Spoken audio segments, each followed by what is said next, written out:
It's 10:57 a.m. Must have not received it.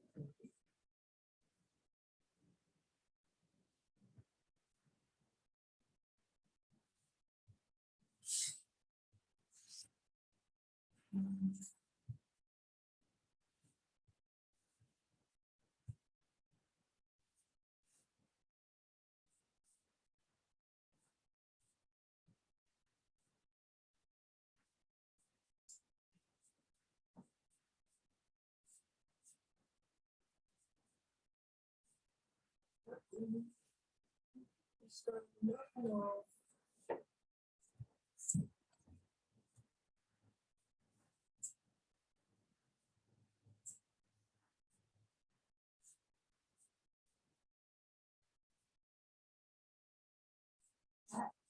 Two people in the waiting room now.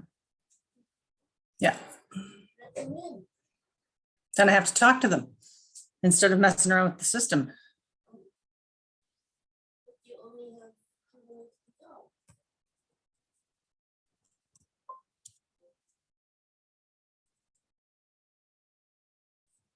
Okay.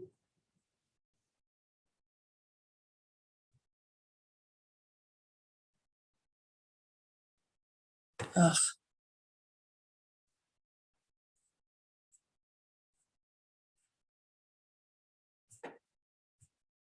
That was the setting that was wrong. Exactly. Yeah. And if I close this now, No, then all the people that are here already will get booted out. just do it. Yeah. There's too much. Too much technicality. Oh, Joanna's here. That's fun.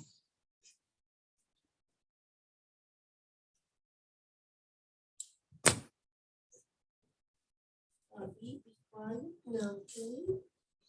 We can't have everyone on you, and then they will talk to. So I'll go to that. Come on.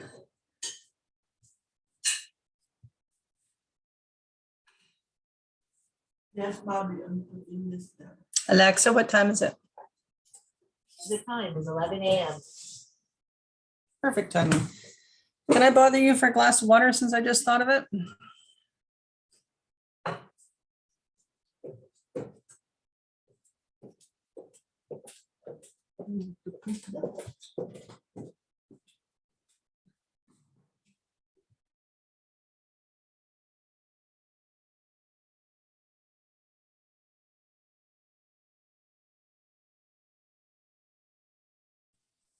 Good morning, good morning, good morning.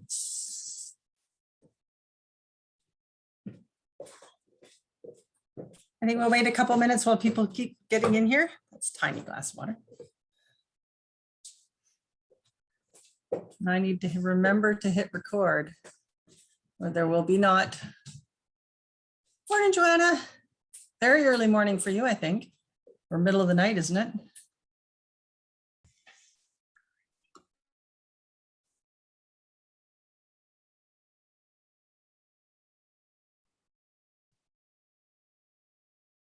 Just need to make sure that this is being recorded.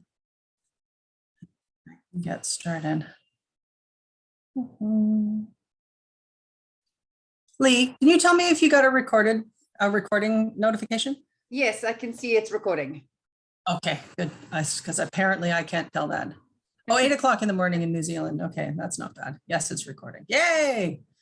Yay, yay, yay. So put a yes in the chat if you have ever felt in the dark moments alone, like a failure as a parent.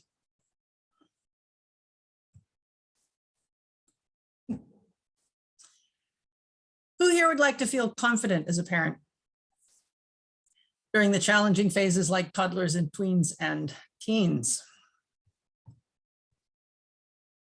There we go. Behind every child who believes in themselves is a confident parent who believed in themselves first. Confidence is handed down like brown eyes and the ability to taste soap in cilantro. Okay.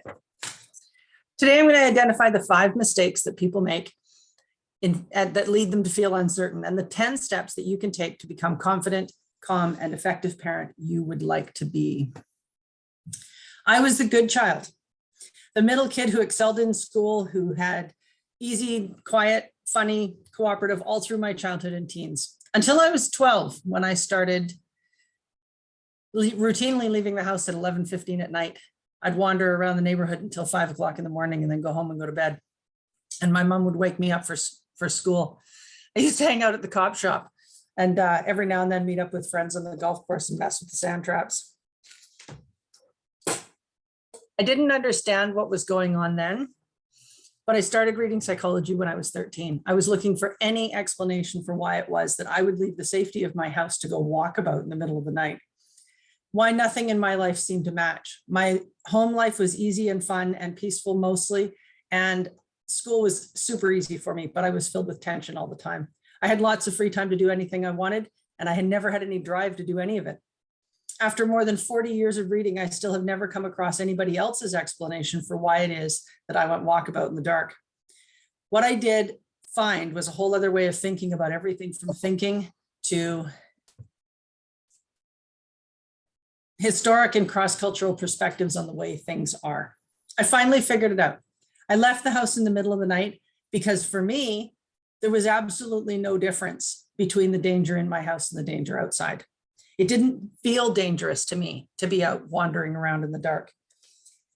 And after 12 years of compliance with almost everything, I had no more compliance left in me. I had a whole broad amount of I don't care mixed in with a whole bunch of you can't make me. I know now that our cultural animosity towards children creates kids with a double life, the good child mindlessly rebelling, and how so many adults can't actually drive without speeding, even if they only ever speed by 3 kilometers an hour. I discovered that our cultural animosity towards children doesn't create peaceful children who become peaceful parents who are confident in leading their families. Through all my reading and writing and thinking and talking, I discovered how to be a confident parent leading my family the way I wanted to lead it. When people asked me 20 years ago, when I was just starting as a parenting coach, what my qualifications were, I said, I have teenagers that I like. I had teenagers who didn't rebel, and I had teenagers who didn't lead a double life like mine. Now I have calm, peaceful adult children who are healthy, active, confident, generous, and I still like them, and their childhoods are not like mine. And over the last 20 years as a parenting coach, I've helped hundreds or possibly thousands of families have childhoods for their kids that were not like their own. I'm Linda Clement, parenting coach and author of 3 books.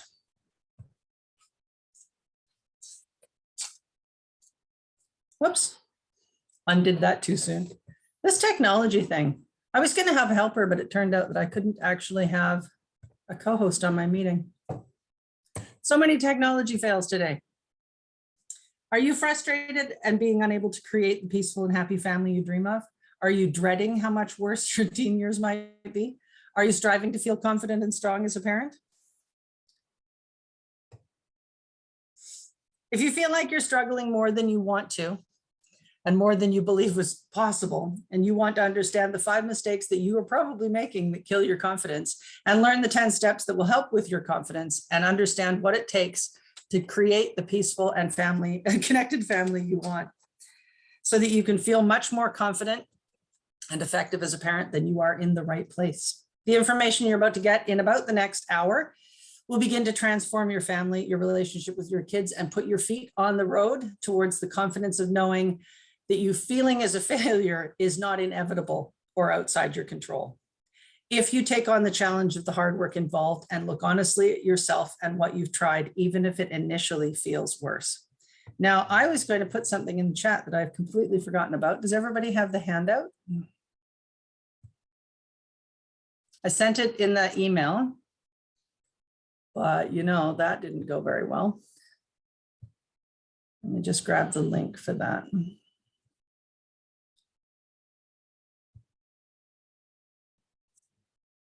There we go. That's the link to download it. And I can also put the actual document in the chat as well. This is just a sort of a follow along sheet that you can use.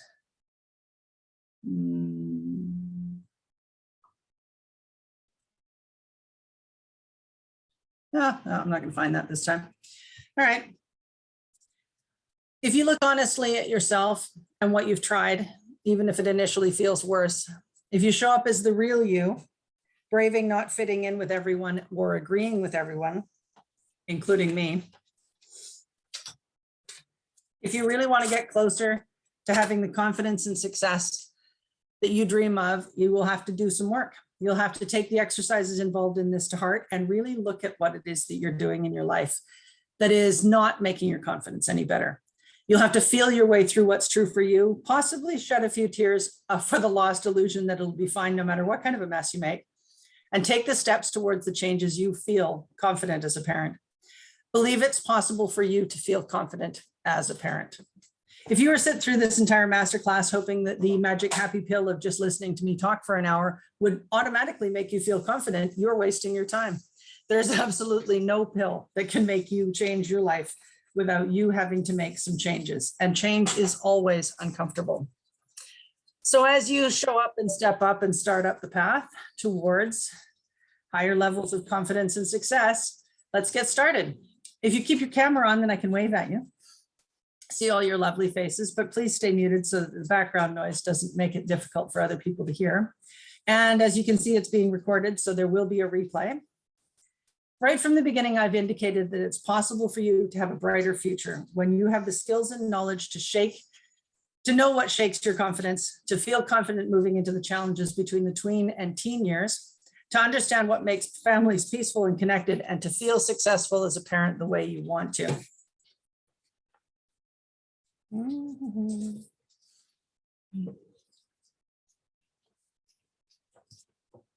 It's my goal to set your feet on this rising road toward the heights of family peace and connection that you aspire to, in the hope against all hope that it's actually possible to feel confident as a parent. There is definitely a star to light the path, and you can walk to the pinnacle of what is possible for you, for togetherness and peace in your family, even with your teens who are cooperative, who listen, and who treat everyone with respect. I promise in the next 60 minutes or so of this masterclass, I will be sharing as much information as I can possibly cram into an hour, as much as you can possibly take in, to inspire you to make as much difference in your life as possible. I know that some people are going to get to the end of this and want more. And don't worry, for those I have help and support for creating the connected and peaceful families you're looking for. There is so much more information than I could ever fit into this short time. I will tell you before the end how it is that you can get more.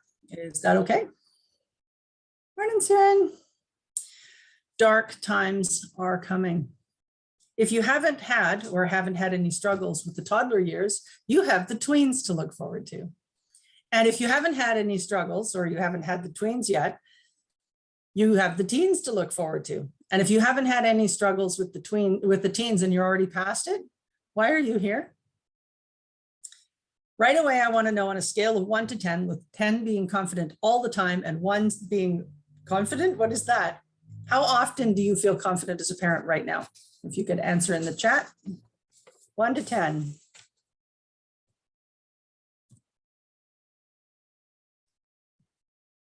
Oh, way to go, Siren. I'm never sure how to pronounce your name. You guys are pretty good.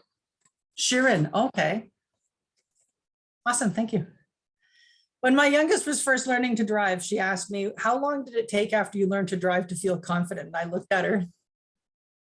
We have met, right?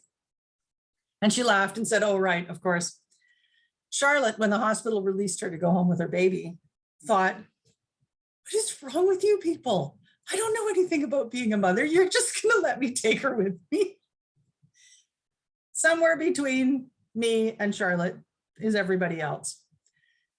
The good news is I know now why I have so much confidence and what's probably ruining yours. And I'm willing to share. And I love you, I really do. I love helping, I love talking, And if I talk the whole time, I'll feel really great about myself and you'll probably feel great about me as well. But fair warning is fair preparation. This is a workshop and you are going to get to do some work. Type in the chat the answer to the first question on your answer sheet, on your action sheet, which looks like this.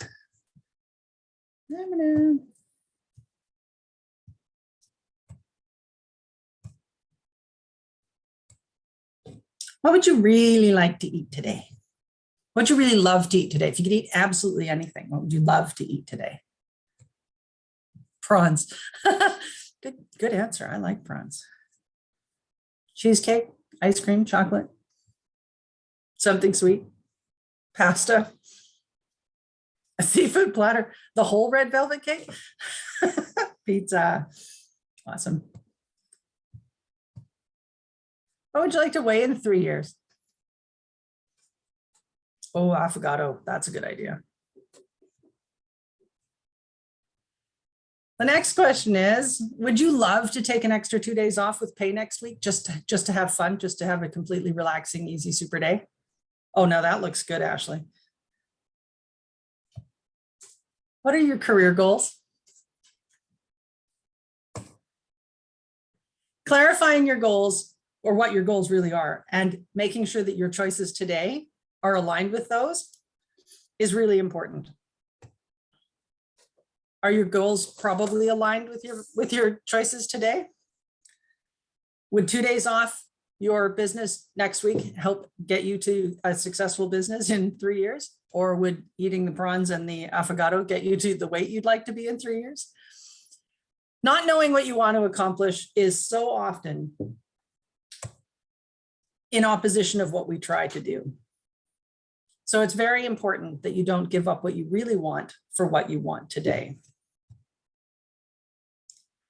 We can readily see how eating cheesecake, prawns, and affogato every day can't be the go-to options if we'd like to be a little less heavy than we are now, or if we'd like to lose weight.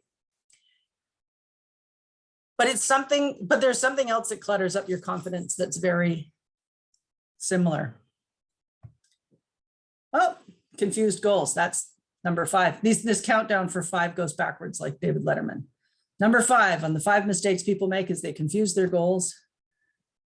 Do you believe it's important to not make waves in an awkward or uncomfortable social situation? You know, don't stir things up if people are, saying uncomfortable things. You just like smile and change the subject. Do you think it's important to stand up to bullying and discrimination in the moment? When your values align with your goals, everything is easier. So the second one that people are doing is they have their values are completely disconnected. Sometimes their values are disconnected from their goals, but often their values are disconnected from their lives. One of my favorite stories is about the first female general in some branch of the United States military. When she was asked how she got there, she said she prioritized everything there was to do in her day from A to Z and pushed everything past B off her desk. Did you know that priority actually means 1? Even our values have priorities. We'll be nice until someone's being hurt. We'll be thoughtful until it takes too much of our energy or our health is suffering. We'll be generous until somebody cheats us. Do you know which one of your values is always number 1? Type in the chat what your number 1 value always, always, always is, no matter what. Oh, integrity is a good one. I like integrity. Honesty. So when Sarah, when your friend says, do I look fat in this dress?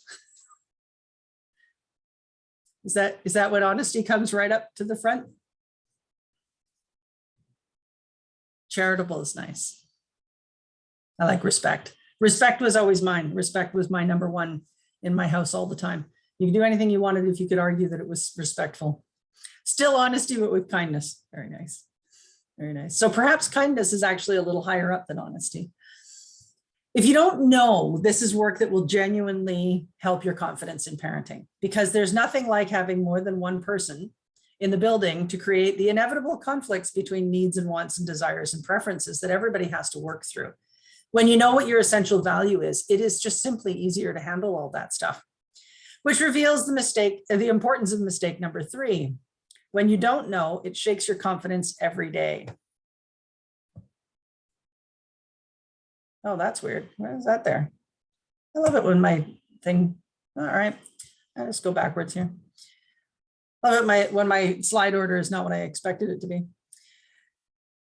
When your values align with your goals, everything is easier. That's work my clients often start with because I'm a big fan of easier. It's why I wrote Lazy Parenting. Number 3. Have you ever heard any of these in your life? Have you accidentally said any of these? Are these words and phrases you are familiar with? I always like that you'll catch your death if you go out with a wet head. My grandmother told me that my entire life, and I have still not caught my death, and I often go outside with my hair wet. Do you have any other ones that this reminds you of? Don't sit close to the screen. You've said that. I love that one. I love, is somebody going to teach that child to use a fork? It's the kind of thing that people say over Thanksgiving dinner with the family. It's just so unhelpful.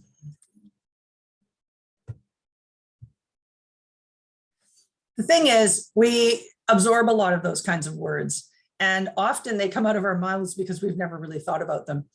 And Byron Katie says it best, you just don't have to believe everything you think. One of the things that we have that's left over from our old survival is fitting in. We actually have a genetic desire to fit in. And when you live in a village of about 180 people and we're all standing on subsistence and survival is very important, fitting in really matters. You have a lot of time to make an impression on people, and they have a lot of time to get to know the real you. But fitting in is so important in those cultures that people who don't fit in are either shunned, flung out into the wilderness by themselves, which is a basic human fear, or they are actually murdered. Because people who rock the boat and who are too argumentative at times when we all have to work together for survival aren't helpful to have around. But today in cities, even in a really small city, 80% of the people you walk past in a week, you will never see again. So trying to fit in with all the people will drive you bananas, among other things. And it isn't helpful for survival anymore. Forgot to turn my phone off. Oh, that's that page. See, that was the other order. All right. Go back, go back, go back. Thoughts are not facts. You don't even have to believe everything your grandparents thought. Of all the things that are hardest for most people to deal with, it's the avoidance of criticism that drives an enormous amount of that flip-flopping between methods. It's like, well, I'll do this for a little while, but they don't believe in this, and I need my friends to align with me, and I don't know anybody else who does this kind of thing. So the one that goes with disconnected values and confused goals is overvaluing criticism. Our inner voices are often the worst ally that anyone could have. Understanding how to quiet your inner voice is one of the things that I do with most of my clients as well. It's called the inner critic to the inner coach. Love Byron Katie. Yeah. Inner critic to inner coach worksheet. It's something that when we repeat it over and over and over to ourselves, we are reminding ourselves of criticism that we have possibly only ever heard once. Who here thinks they can't sing? Pop a yes in the chat if this ever gets repeated in your head or out loud near other people. Oh, I can't sing. I have a terrible voice. No one wants to hear me sing. Where did you learn that? Do you recognize that this is very likely only one person who ever said it to you? And it may only have been one instance.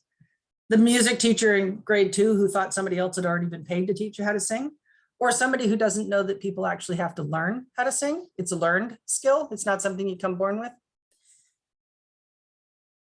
A lie told 1,000,000 times is still a lie. And when somebody told you once that you can't sing and you've repeated it yourself 8 million times since then, it's still not true. Overvaluing criticism is a really serious problem. But surely, you say, the proven research that you can follow. Did you know that 25% of dentists do not recommend Crest? Headlines, especially headlines about research, often have no recognizable links to the conclusions or even the purpose of the actual research.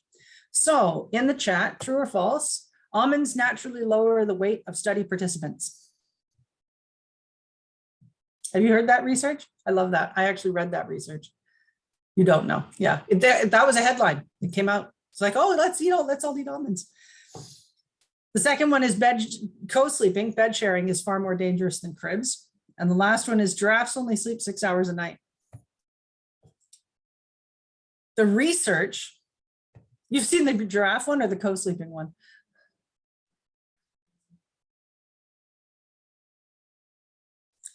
Almonds were added to a low-fat, low-calorie diet where participants were exercising for 30 minutes a day and compared to a control group that weren't doing anything. They were eating their normal diet and they weren't exercising and they weren't eating almonds. Ridiculous. SIDS was renamed by the Juvenile Furniture Manufacturers Association. Hundreds of babies die in cribs every year compared to 5 to 10 in often mislabeled co-sleeping accidents, including babies who died sleeping on floors by themselves in playpens or who were overlaid by drunk or high adults. Giraffes may only sleep 6 hours, but nobody knows because the only research that's ever been done on the subject was done on one giraffe in a zoo. Quite often we need to look a little bit farther into the advice that we're following. And if we go back to our values and goals, it's often much simpler for us to handle the kind of criticism and advice that we see. And of course they would do that to sell almonds. Even experts say things that are completely unsupportable. Dr. Phil believes it's an article of faith that all teens must rebel, that it's a natural progression and it is absolutely inevitable, except in most of the world, in the non-Westernized world, it's unheard of. Teens don't do that. That's not a thing. And it didn't exist until the beginning of the 60s. It had never happened in the Western world until the 60s either. So much for natural. There's a great author called Desmond Morris who wrote a wonderful book called Man Watching, which is fascinating anthropology about all kinds of things people do all over the world. And he wrote a second book called Baby Watching, in which he completely destroyed the credibility for everything he said in one sentence. How old were your kids when they learned to walk? Or if you know, how old were you when you learned to walk? It's in the chat.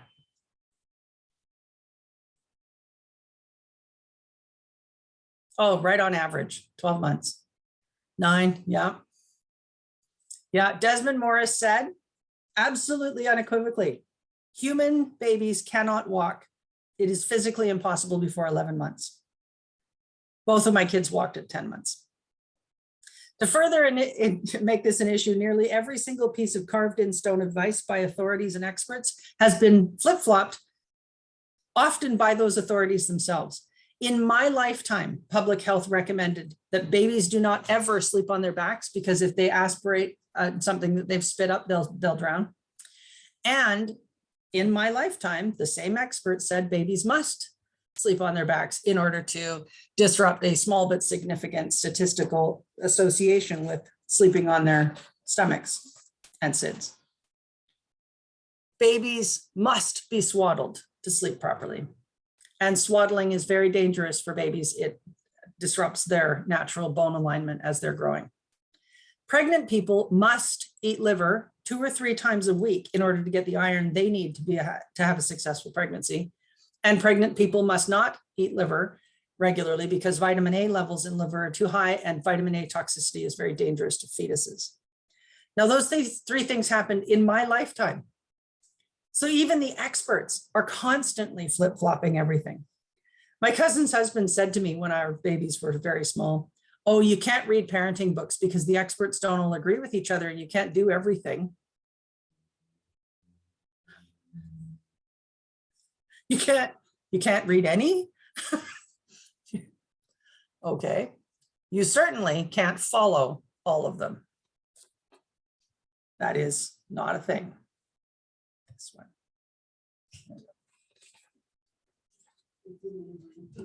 Good luck getting liver into a pregnant woman. You couldn't get liver into me. I always fed it to the cat. So the number 2 on our list of 5 mistakes parents make is very clearly following all the advice. Have you guessed what number 1 is yet? Any guesses what number 1 might be? Anybody have any idea what I might be going at here?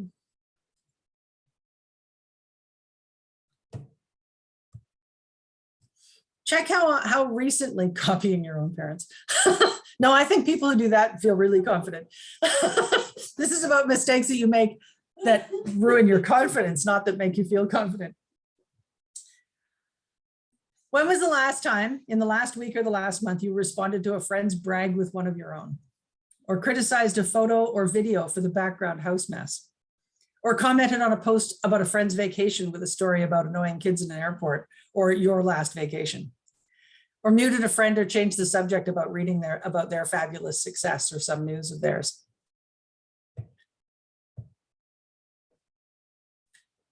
Number 5, the very top, the number 1 of the 5 mistakes, the very top one is comparison. When you compare yourself to other people, when you compare your kids to other people, you will drive yourself crazy. And you'll drive them crazy as well. Copying your own parents. I just love that. I love this as well. One of the reasons why comparing yourself, especially to social media, but we do it in the rest of our lives as well, with other people is because we outnumber you.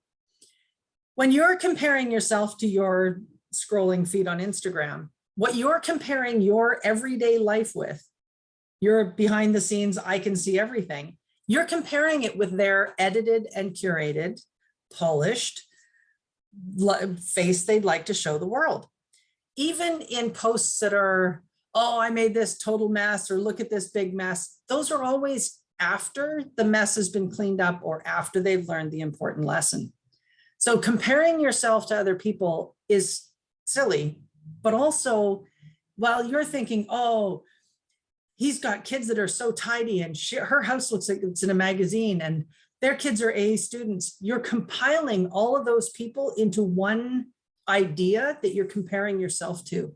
And every single one of those people has a behind the scenes life that you're not seeing as well. So obviously, number 1 is comparing yourself to others. Do you ever do that? You guys never do that, right? Never, never, never, never.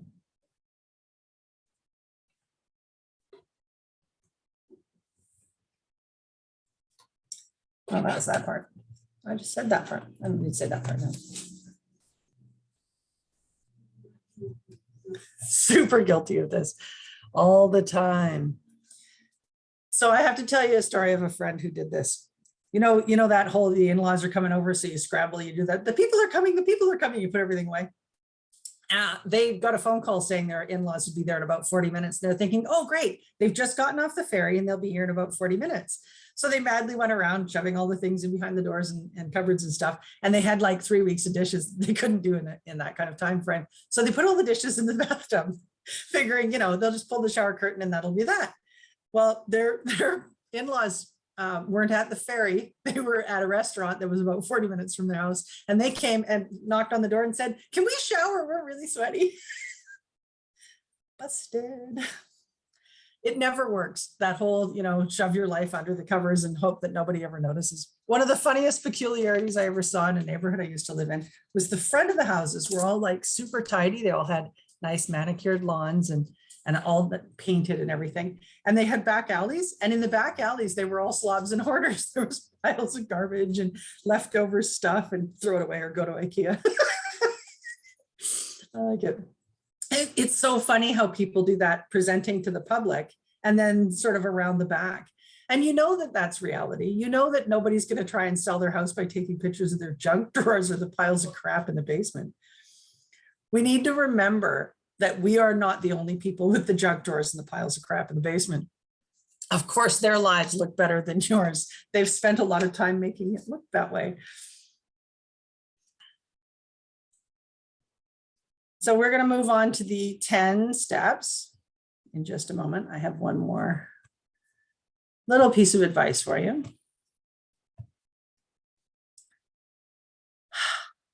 It's important to be nice to yourselves. While you're doing all that, they have this better than I do, and their kids or something or another, and all the rest of that. What you're doing is picking on yourselves. And that's not ever going to get you where you want to go. You don't feel better about yourself by feeling worse about yourself. And you don't do better. You don't perform better when you feel worse. So be nice to your kids' parents. They're nice people and they deserve kindness. So fairly obviously, because it's the last 5 mistakes that people make, the first steps to confidence are to clarify your goals and identify your values and filter criticism and advice through 1 and 2. And number 4 is to know why this is important to you. Why does it matter to you at all that you do parenting well? Well, like why do you care? What is that for? After you throw it away and go to IKEA. Do you know why it's important? Can you answer in one single sentence why this matters to you?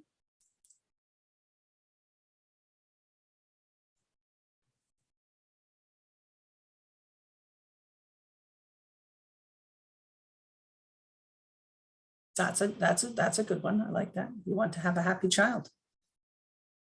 How about a happy child who grows up to be a happy adult? I want your kid to feel unconditional love too. It's very difficult to do when you're comparing your kids to other people's kids. So as I said, knowing why this is important to you is very, very helpful. No, that's definitely not what I wanted. It's fairly obvious we tend to think of parenting matters because we want this to go well. You know, we didn't have kids so that we could raise axe murderers or crazy suffering addicts. And more than anything, people want to not be that parent on the 6 o'clock news. You want to not be the person who has the miserable, unhappy kids who lack confidence as adults. But more importantly, you don't want to be the parent who's, on the 6 o'clock news, whose kid's just been arrested for something. I like your hat, Anna. That's a nice hat. While we're making sure that we are not the parents on the 6 o'clock news, we're making a fundamental mistake, because what we focus on is what we move towards. When you were in driving class, did you learn not to steer towards what you were looking at? It's natural to steer towards what you're looking at. So number 5, because I couldn't think of where else this one belonged. Everything else seemed to be in logical order. This one didn't matter. This one didn't seem to match anything. One of the things that I've known about critics for a really long time is that they are always, always, always, always, always talking about themselves. Always. There are no exceptions. I love hate mail. It keeps me young. I think hate mail is hysterical. I don't even know. It's super fun for me, and I get hardly any of it because when people find out that it's fun and they hate me, they don't want me to have fun, so they don't send it to me. The best piece I ever got was a 2-page rampage about how dumb I am, how stupid I am, how poorly my brain works, and how dense I am. And I responded, because I know this, that I now know a lot about you and you still don't know anything about me. I am very confident in my intelligence and you can't insult me this way. But now I know that you are very sensitive about your intelligence and I can insult you this way all day, every day. Strangely, she didn't write back. I don't know why. But the fact is, your critics and even a lot of the people who are giving you advice do not have the ability to criticize or advise about something that they don't need to hear for themselves or that they already don't hate themselves about. It's much easier to understand it's about the critic. It's not about you. People often say, don't take it personally, but that's actually really hard to do because it has your name on it. It sounds like you. So, not taking it personally is difficulty, but understanding that it's actually about them, like they're actually talking about themselves, makes the whole thing so much easier. Like absolutely so much easier. Number 6 is there is no such thing as perfect. In carpet factories in the Middle East, hand-tied intricate carpet designs, which appear to be perfect, are not, and they aren't on purpose. There's a superstition there that perfection or striving for perfection is an affront to the gods, and that these aren't the happy, loving gods that, will come down and give you some kind of miracle. These are retribution kind of gods. So you don't want to get their attention. So they always put in a series of mistakes into the carpets just to make sure that they don't offend any possibly existing gods. Parenting has so many moving parts. Your temperament, your child's current developmental level, your current personal growth level, everyone's current brain development level, whose hormones are doing well today, and your personal history.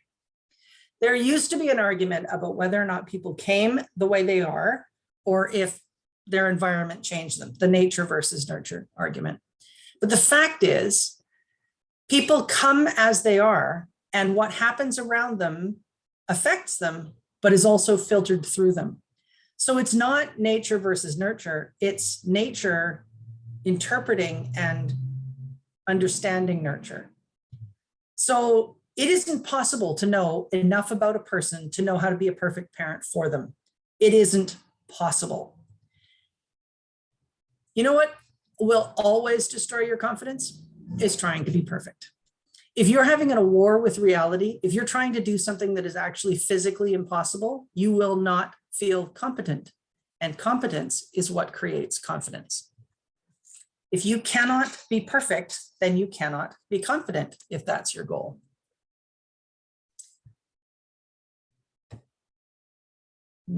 Share this, share. Thank you. There you go. There is no perfect. Number 7 is watch your child. Further to the perfect is impossible. The key to success with each child is to watch them. Put your eyes where they are while you're not doing anything else with your brain and see what they're doing. Watch what they seem to be trying to accomplish, what they seem to notice around themselves, and what they are or are not currently capable of. It's absolutely true that there is no one right way to raise all kids, because kids' needs vary widely from moment to moment, from year to year. And what worked to support you or one child may actually be openly antagonistic to another child and completely unnoticed by another. This is why I know that no children grow up in the same house as their siblings. First, because the obvious and slightly hidden fact that nobody has themselves as a sibling, even if they're a set of quintuplets. The key to adapting to each kid's needs starts with watching them. When you know your child very well, other people's advice and criticism has far less ability to rock your confidence. And since you're watching them anyhow, disrupt our natural and instinctive built-in search for negativity with intentionally looking for success. Catch your child doing well and comment on it. Notice when they're cooperative or kind or generous or peaceful, or when they negotiate respectfully, or whatever else it is that you may be inclined to take for granted while you're noticing that their hair isn't washed and they left their socks on the table and there's too many dishes in their room. It often startles parents to remind them, when I remind them, that their kids are not living in your head. So all they're hearing is what you're actually saying. And if what you're only talking about is what they're lacking or failing or not doing yet, or not doing the way you want them to be doing, they don't know that there's another whole dimension in there about how you feel about them beyond how you feel about their performance at the moment. So remember to look at your kids for what they're successful, and look at yourself for what you're successful in as well. We're also, fantastically good at being our own critics. So if we intentionally look for our own successes, it'll increase our confidence immediately. A Buddhist belief is that the only peace you can bring to the world is your inner peace. And this is true. While we're raging inside about what's wrong with ourselves, we are not greeting the world with a face of peace. We're stressing ourselves out, and that makes us look outward, often for somebody to blame. While we're being all righteous and superior about how everybody else in the world should be, we aren't making our corner of the world more peaceful. So we have to start where we have the most power, which is inside ourselves. I didn't spell that wrong, by the way. This is a quick reminder that the huge array of advice and criticism and worry and dread in parenting surrounds food. Someone politically incorrect that we're not supposed to mention anymore said the only reason you should be looking at anyone else's bowl is to ensure they have enough. If you have enough peas and you've ensured that everybody else has enough peas, then the rest of what happens, what they dislike or what they eat or what they like or what they don't eat, is literally none of your business. Mind your own peace. In my work as a parenting coach, more than anything else, any other single thing, I want parents to feel confident and competent in leading. Trying to follow someone else having a happy life is like Douglas Adams and the late great 6'5" tall British comedy writer of, among other things, Hitchhiker's Guide to the Galaxy. When he was on David Letterman asked him why he went into comedy. And he said, because I'm 6'5". And David Letterman said, what? So, oh, I'm 6'5" in British. What? Well, John Cleese is 6'5" in British. Douglas Adams said that he admitted that most of his life he wanted to be John Cleese. And it wasn't until he was about 26 that he realized that the job was fully occupied and unlikely to become vacant anytime soon. So he'd have to do the second best thing, which was become himself. While we are parenting as ourselves, and while we are doing what we believe is important and following the advice that matches and aligns with our goals and values, we take our position as leaders, which is always requires a fair amount of bravery, but which builds far more confidence than making sure that everybody else is fitting in with us or that we're fitting in with everybody else. Only I can be me. You're the only person in the world that can be you. So if you spend all of your time trying to be somebody else, you're not only not going to succeed because that job is taken and you're not going to be interviewed for it, you're also not becoming your best self at the same time. We always look at other people and think, oh, well, they're happy, I want to be like them. But the underlying truth is supermodels are unhappy about the way they look. Actors generally believe that they are the worst people in any given production. Journalists fear that they're talentless hacks, and doctors worry that they don't know enough or that they didn't do enough to save someone. So do paramedics and firefighters and soldiers. Air traffic controllers work in dread that a moment's lapse in attention will kill 2 passenger planes full of people. Whoever you're looking at, it's an odds-on even bet that they are looking at someone else, wishing they could be them too. And it may be obvious, you are the only person you can be, so you might as well lead your life that way, including in parenting. If you don't know anybody else who wraps their baby on in some traditional pile of fabric to do their shopping, do it anyhow if that's your jazz. First of all, because you don't know who else you're being an example to, who think, oh, they can do it, then I can do it. Be the person who's doing the thing first. You don't know anyone else who spends evenings with their teenagers and their teenage friends having an enjoyable time playing whatever it is the teenagers like playing? Do it anyways. If that's what you enjoy, if that's what you want to do, maybe you'll be a role model for those teenagers when they have kids, that you can actually hang out with the oldies and have fun. If you think I'm a leader rather than I don't know anybody else who does XYZ, you will feel differently about being noticed for your quirks. So these are the 10 steps. This one.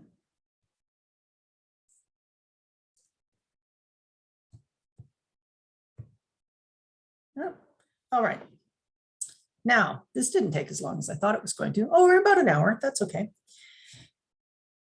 I said at the outset that I would tell you what the 5 mistakes that parents make are. And I did that. Oh, right. Confidence is like a gas. It expands to fill the space available. That slide is definitely out of order.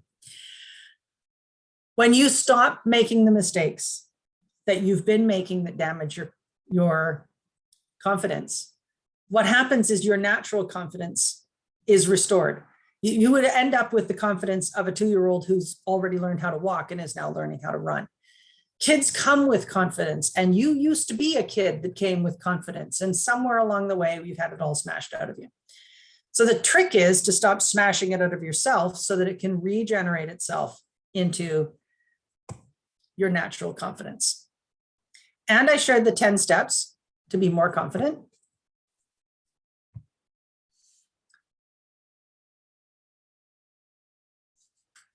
I also said that I would address how to make sure you don't wreck your kids. And I haven't talked out very much about that because the fact is it's actually pretty difficult. If you actually set out to wreck a kid, you could try starving them or locking them in cupboards or both at the same time. You could beat them capriciously or, make friends with the local pedophiles or whatever. But the thing is, people naturally heal. All complex organisms have a natural healing ability. And you can't be sure that this kid that you spent so much time and effort trying to wreck doesn't heal. But you can help kids heal from everything that happens. Back in the olden days when I had my babies, my doctor told me this when I went to get, the Baby's Best Chance, publication the BC government was giving out. You had to get a prescription from your doctor. And I said to my doctor, I need the Baby's Best Chance. And he said, your baby's best chance is having you as a parent. And frankly, that's true of you as well. You are the elite of parents. And I know that because you are doing what so many parents don't do, which is actively trying to get better at this. And as soon as you are trying to get better at that, you are leaps and bounds above everybody else. So these are the 5 mistakes and the 10 steps.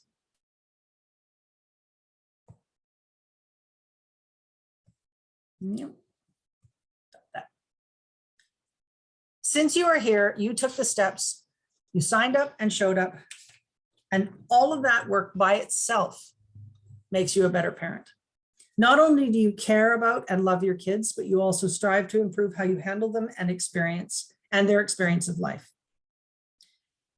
If you could wave a magic wand, if I could wave a magic wand for you and immediately remove all of the obstacles to your confidence and instantly have instilled all of the 10 steps to build your confidence, what would your family look like today? Would you already be calmer and less reactive to anything the kids do that makes you think, oh, what if they turn into an axe murderer? Or, oh no, what will the neighbors think if they see this? Would you yell less? Would you connect more?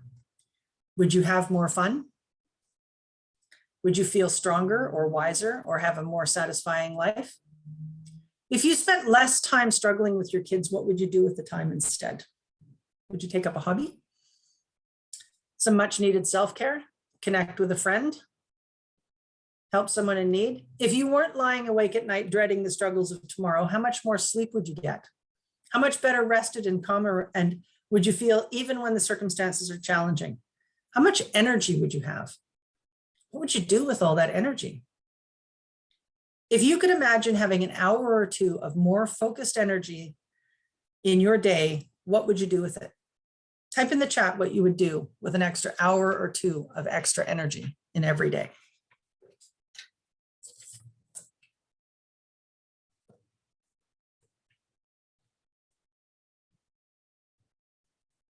Playing with your daughter. Play more, do more art. Oh, art, yeah. Art. Connect more. Play all day. Awesome. So in the chat, share which of the 10 steps or 5 mistakes, I'll put them on the screen again, you think you're making, or you think changing will make the most difference to you. If you stopped making this mistake or started making this step, which one do you think would make the most difference to your life right now?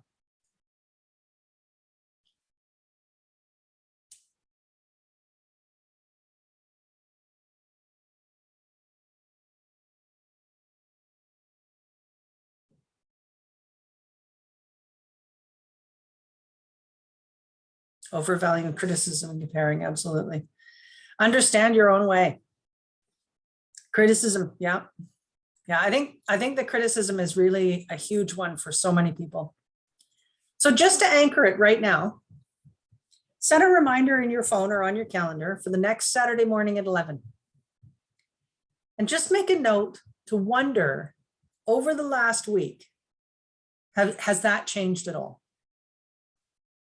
And you can let me know. I'd love to know if you could message me on Facebook or Instagram or email me back. And just let me know which one of the mistakes that you picked and which one of the successes you've had. What your success or struggle has been about that.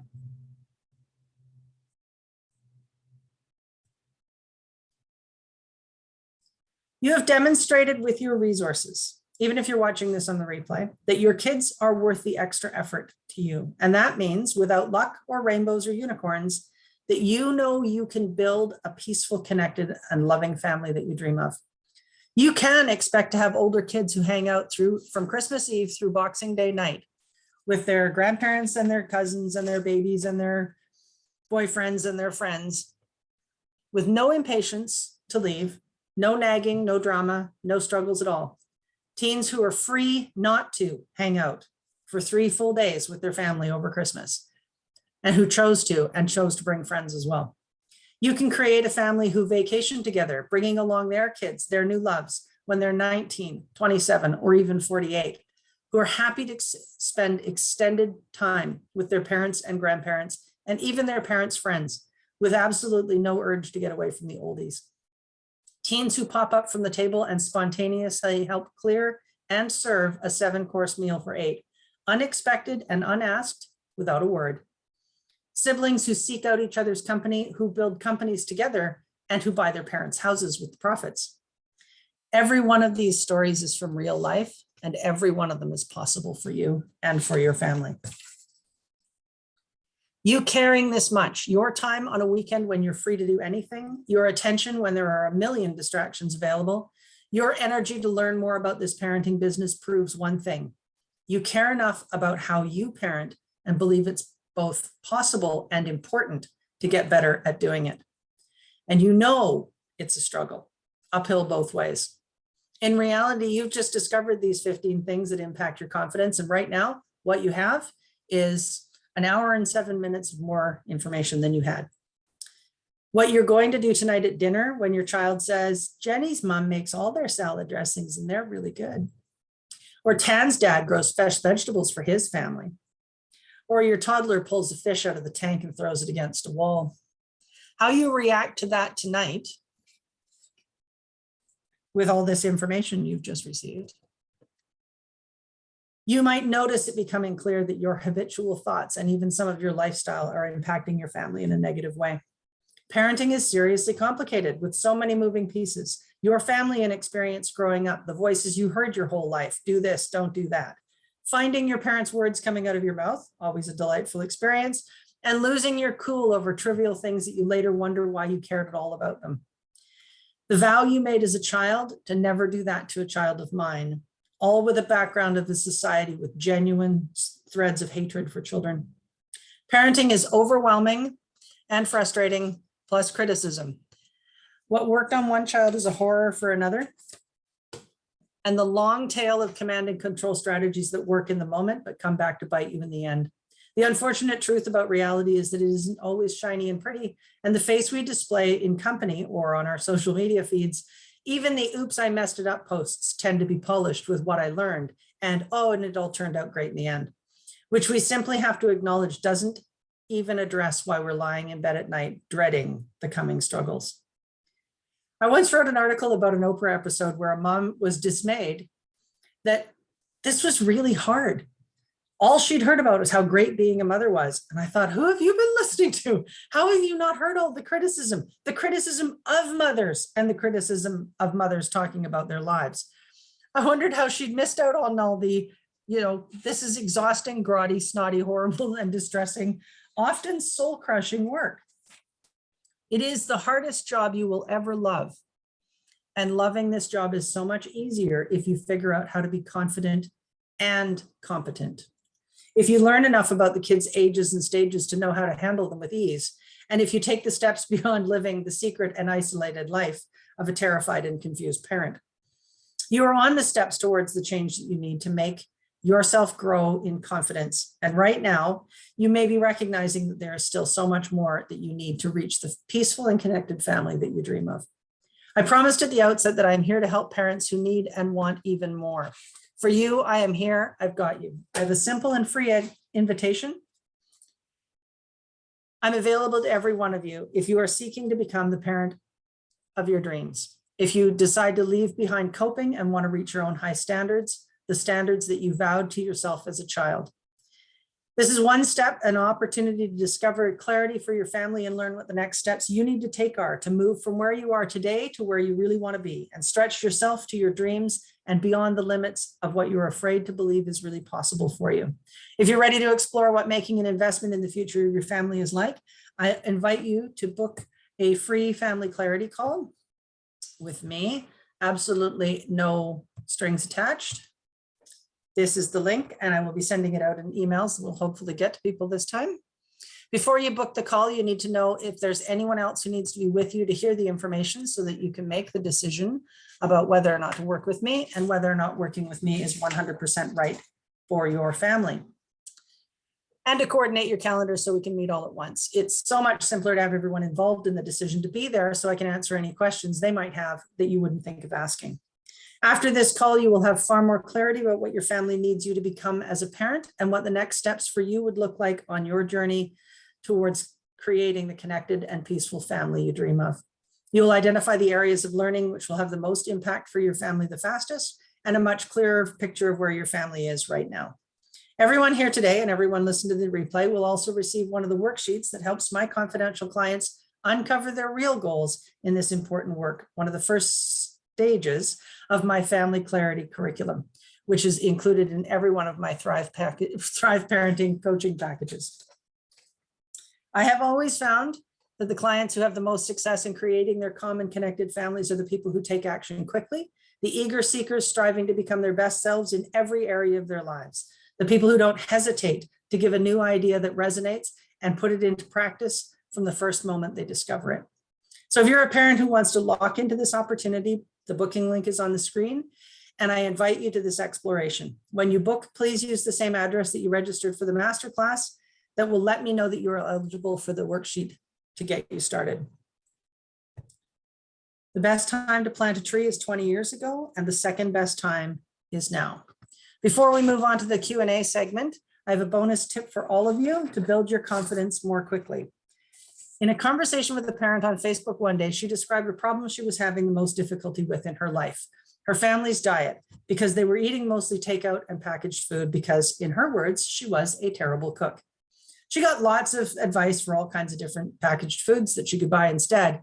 And I said, the solution to being a terrible cook is to get better at it. I have said a couple times in passing something I want to highlight before we get to the questions and answers. Confidence is based on competence. So everything you do to improve as a parent will increase your confidence, whether it's compassionate communication skills, understanding your child's developmental levels or their current capacities, or reducing your reactivity to your own buttons or triggers.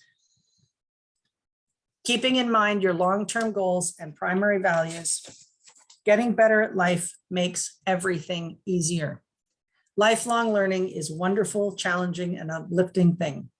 So on to the questions and answers. Does anybody have any questions? Oh, I had one private message. Oh, I don't know. You keep saying culture hates children. Why do you say that?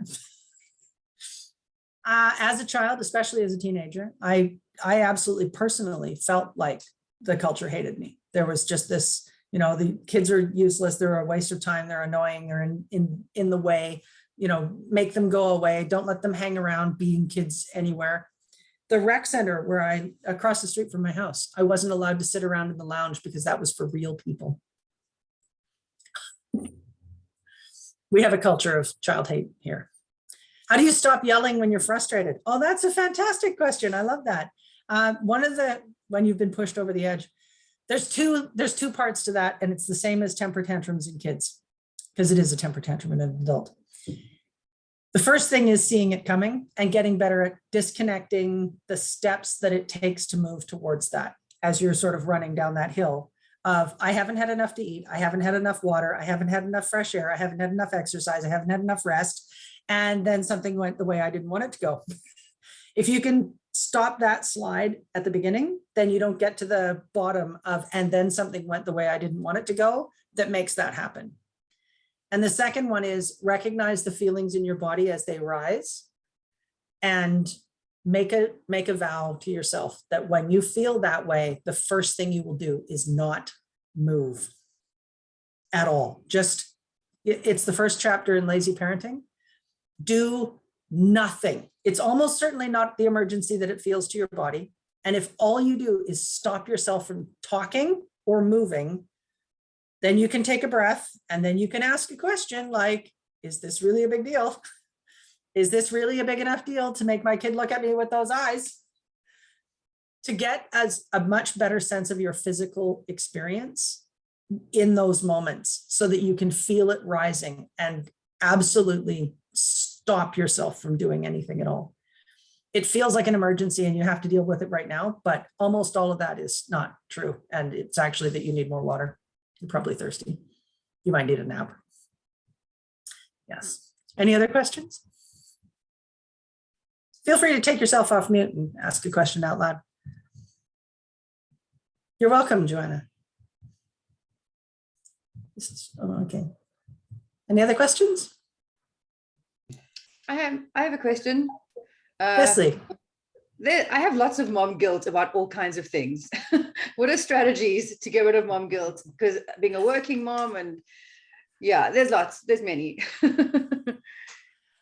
Well, strangely, it's the same. It's really the same answer as the rest of this whole, the 15 things. Mom guilt is built on comparing yourself to something that isn't you or real. It's expecting or trying to be perfect. It's often having muddy values and muddy goals. When your goals are really, really clear and your values are really, really clear, then you go to work as somebody who's doing this because it matches this value and this goal. And when you're at home, you're focused on parenting because that matches this value and this goal. So you can sort of clean up how you're criticizing yourself, because that's the source of the guilt, right? It's because you're criticizing, I'm not giving 100% to my job and I'm not giving 100% to my kids. And the fact is, who you're not giving 100% to is you. You need to really center your goals on your whole life, and then look at what you're criticizing yourself about.